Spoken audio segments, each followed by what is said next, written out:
Hello friends, welcome to my channel. আজি লৈ আহিছো আপোনালোকৰ বাবে এটি নিউ ভিডিও। বহুতে ফটো উঠি ভাল পায় ন, কিন্তু কেতিয়াবা দুখ লাগে ন সকলোৰে। মানে সকলোৱে যেতিয়া DSLR ধুনীয়াকৈ ৰেডি হৈ কাপোৰ ধুনীয়াকৈ পিন্ধি ফটো উঠে, সেইবিলাক চাই একেবাৰে মনটো বেয়া লাগি যায় ন।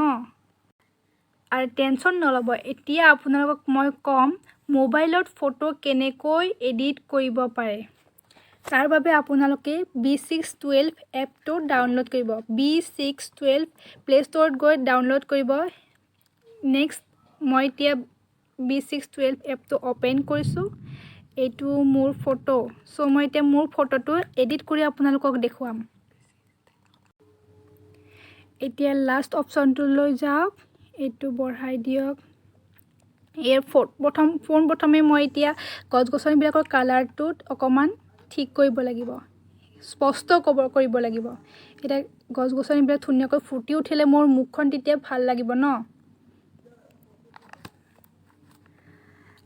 কিন্তু এটা কথা আপোনালোকে মনত ৰাখিব, আপোনালোকে ফটো যেতিয়া ড্ৰেছ কৰিব, ধুনীয়াকৈ সাজি কাচি ওলাব ন, তেতিয়া আপোনালোকে অভাৰ মেকআপ নকৰিব। কাৰণ অভাৰ মেকআপ কৰাৰ পিছত ফটো এটা এডিট কৰাৰ পিছত বহুত বেয়া দেখা যায়। চ' বেছি মেকআপ নকৰিব। অকণমান লিপষ্টিক বা অকণমান মানে ছোৱালীবিলাকৰ ক্ষেত্ৰত অকণমান লিপষ্টিক অকণমান আইলাইনাৰ লগাই পেলাই ফটোটো উঠিব। তাৰপিছত এডিট কৰাৰ সময়ত মেকআপবিলাক ধুনীয়াকৈ দিব, তেতিয়া ভাল লাগিব। এতিয়া মোৰ লিপষ্টিকটো মানে মই ইয়াত ফটোটোত বেছি অভাৰ ষ্টাইল কৰা নাই, অকণমান লিপষ্টিক আৰু অকণমান আইলাইনাৰ লগাইছোঁ। চ' এতিয়া মই এডিট কৰাৰ সময়ত কিন্তু মেকআপটো সম্পূৰ্ণ কৰিম। এতিয়া আইব্ৰ' লগালোঁ, আইব্ৰ'খিনি ধুনীয়াকৈ লগালোঁ।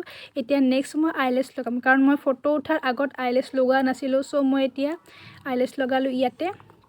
আৰু এইবিলাক যে আছে, এইবিলাকত আপোনালোকে আপোনাৰ মানে যিবিলাক কালাৰৰ আপুনি ড্ৰেছ পিন্ধিছে, আপোনাৰ হেয়াৰ, আপোনাৰ ড্ৰেছ আৰু গছৰ কালাৰ, এইবিলাক চেঞ্জ কৰিব পৰা যায় এইবিলাক কালাৰৰ জৰিয়তে। এতিয়া মই এইবিলাক কালাৰৰ সহায়ত এই গামোচাখন এতিয়া মই হোৱাইট কৰি দিলোঁ। মানে ফিল্টাৰ ইউজ কৰাৰ লগে লগে গামোচাখনৰ কালাৰটো চেঞ্জ হৈ গৈছিলে। চ' এতিয়া মই হোৱাইট কালাৰটো অকণমান দূৰৰ পৰা যাতে হোৱাইট কালাৰ বুলি গম পোৱা যায় সেইটো কৰি দিলোঁ। নেক্সট মই এতিয়া ৰেড কালাৰটোত যাম। ৰেড কালাৰত গৈ মোৰ ব্লাউজৰ আৰু মোৰ মেখেলাখনৰ কালাৰটো ফিল্টাৰ ইউজ কৰাৰ লগে লগে কালাৰটো গুচি গৈছে।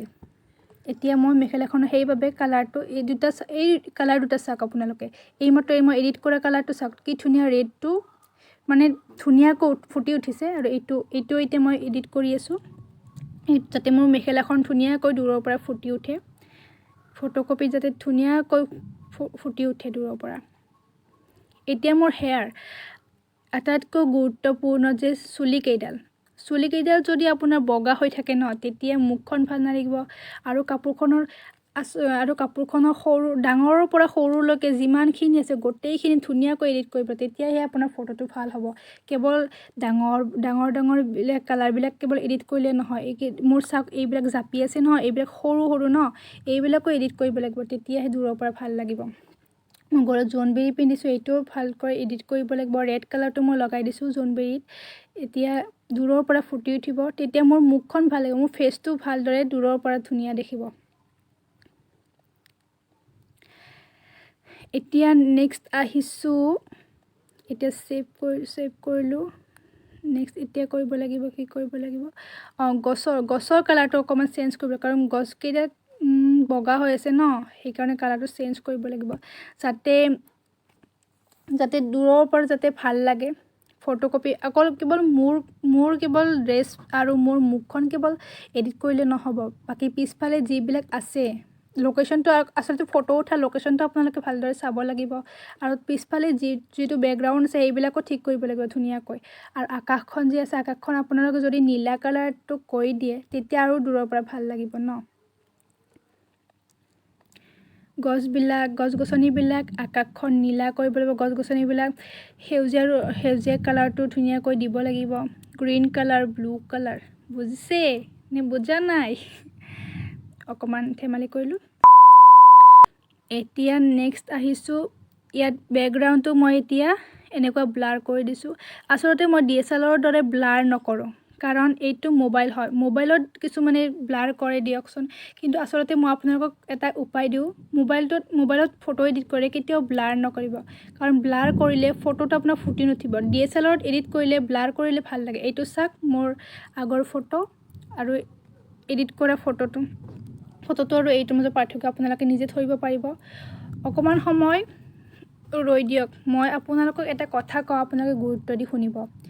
DSLRত ব্লাৰ কৰিলে ফটোটো ধুনীয়া লাগে, কিন্তু মোবাইলত ব্লাৰ কৰিব নালাগে, কাৰণ মোবাইলৰ ব্লাৰ আৰু DSLR ব্লাৰৰ মাজত সম্পূৰ্ণ পাৰ্থক্য আছে। চ' সেইকাৰণে মই আপোনালোকক কৈছোঁ মোবাইলত ব্লাৰ নকৰিব, কেৱল ধুনীয়াকৈ পিছফালৰ বেকগ্ৰাউণ্ডটো মানে গছ গছনিবিলাকৰ কালাৰ সেউজীয়া আপোনালোকেতো জানে, সেইটো ধুনীয়া এটা মানে কালাৰটো স্পষ্ট কৰি দিব, যাতে দূৰৰ পৰা ভাল লাগে, তেতিয়া আপোনালোকে ব্লাৰ নকৰিলেও চলি যাব। মোৰ ইয়াত আৰু বহুতো ফটো আছে, মই নিজে এডিট কৰিছোঁ B612ৰ জৰিয়তে। আপোনালোকে B612 এপটো ডাউনলোড কৰিব। আৰু লগতে মই আপোনালোকক এটা কথা কওঁ, মই আচলতে এইটো মোৰ ছেকেণ্ড ভিডিঅ' হয়, মই এই চেনেলটোত নতুন হয় মই।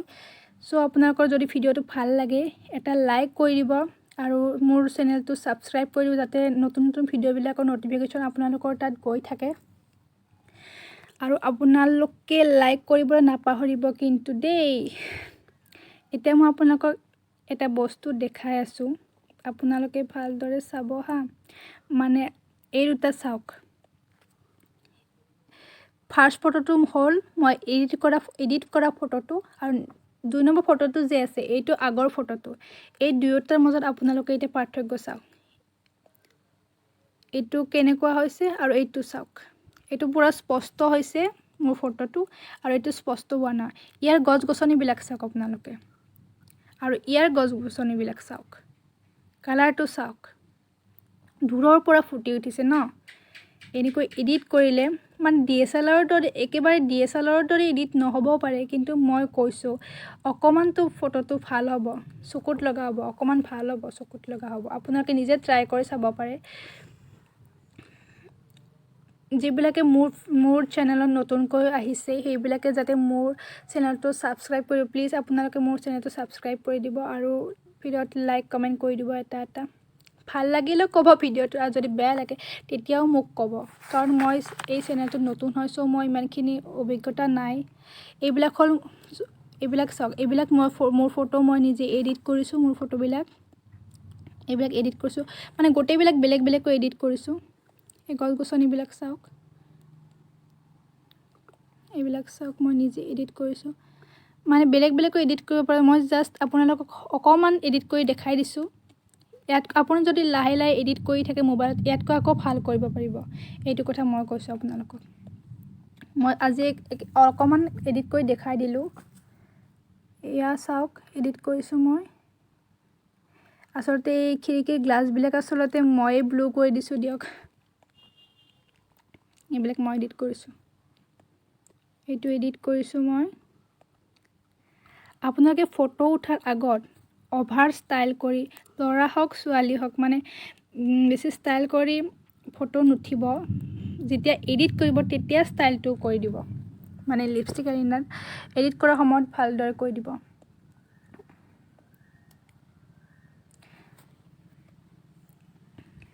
যদি কাৰোবাৰ ভিডিঅ'টো মোৰ বেয়া লাগিছে প্লিজ কমেণ্টত ক'ব হা, বেয়া লাগিলেও ক'ব দেই, কিন্তু নাপাহৰিব।